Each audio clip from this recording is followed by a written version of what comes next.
আসসালামু আলাইকুম, সবাই কেমন আছেন? আমি আশা করছি সবাই ভালো আছেন। তো আপনারা হয়তো অনেকেই জানেন যে আমার Facebook marketing batch number 11 class শুরু হবে আপনার 15 এপ্রিল থেকে। তো এখনো যারা এনরোল করেননি তারা এনরোল করতে পারেন। তো আজকে আমাদের যেটা টপিক সেটা হলো যে আমরা চাকুরিজীবীদের কিভাবে টার্গেট করতে পারি।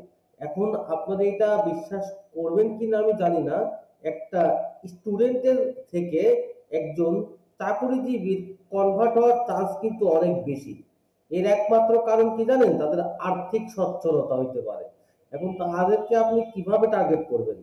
তো আমার যেটা ব্যাপারটা খুবই সিম্পল। আমি যদি একটা সেলস চ্যাটে যাই, সাপোজ আমি একটা সেলস চ্যাটে এখান থেকে গেলাম, আমি যদি এখান থেকে একটা সেলস চ্যাটে যাই, তাহলে আমার কি অবস্থা আছে তার? আমি এখান থেকে একটা সেলস ক্যাম্পেইনে আমি গেলাম।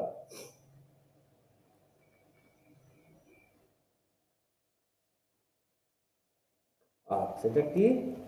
সেলস, ঠিক আছে। সেলস ক্যাম্পেইনে গেলাম। আচ্ছা, এরপরে আমি আসি আপনার এজে আসি, এজ সরি, আর এখান থেকে ক্যাটালগ অপশনটা আমি অফ করে দিই আগে। আমি এখান থেকে আসি কোথায়? ফার্স্টে এজ, ঠিক আছে। আমি যদি এখানে অডিয়েন্সে যাই, দেখেন আমার যারা যারা জব করে তারা তারা অবশ্যই কিন্তু কি তারা তারা অবশ্যই আপনার তারা তারা অবশ্যই আপনার আর কি হলো 24+ হয়, তাই না? যারা যারা মিনিমাম জব করে। আর তাদের এজ গ্যাপটা আপনার সাপোজ আর কি আমি 45 অব্দি দিলাম এখানে।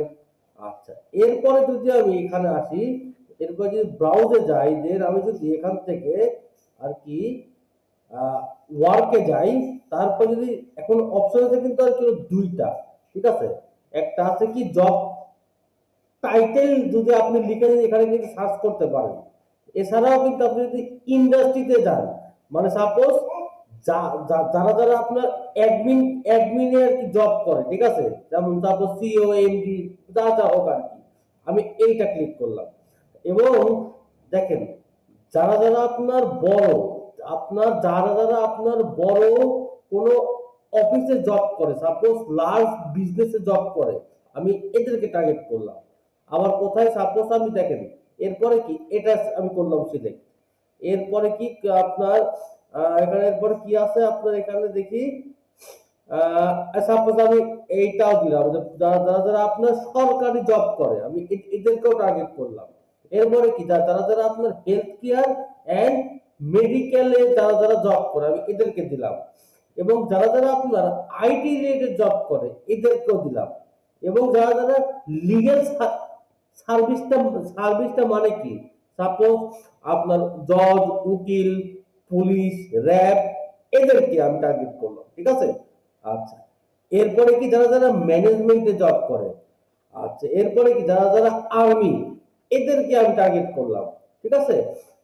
এইভাবে সাপোজ আপনার আরো অপশন আছে আপনার ইচ্ছা মতো, ঠিক আছে, আপনি দেখে দেখে এখান থেকে সিলেক্ট করবেন। এরপরে সাপোজ আপনার কি আছে, ব্যাংক আছে, তাই না? আমি এখান থেকে ইস্টার্ন ব্যাংক নিলাম, ইস্টার্ন ব্যাংক নিলাম এখান থেকে, ইস্টার্ন ব্যাংক নিলাম এখান থেকে। এরপরে আপনার এই ব্যাংকটা নিলাম, সিটি ব্যাংক নিলাম, স্ট্যান্ডার্ড ব্যাংক নিলাম। তারপরে আপনার এখান থেকে গ্রামীণ ফোন নিলাম, বাংলালিংকে যারা যারা জব করে, তারপরে আপনার যারা যারা ইউনিলিভারে জব করে, যারা যারা নেসলেতে জব করে, যারা যারা ব্র্যাক নিবেন, এভাবে আপনি আরো সিলেক্ট করবেন। করার পরে এখানে ডিফাইন ফার্দারে আসবেন।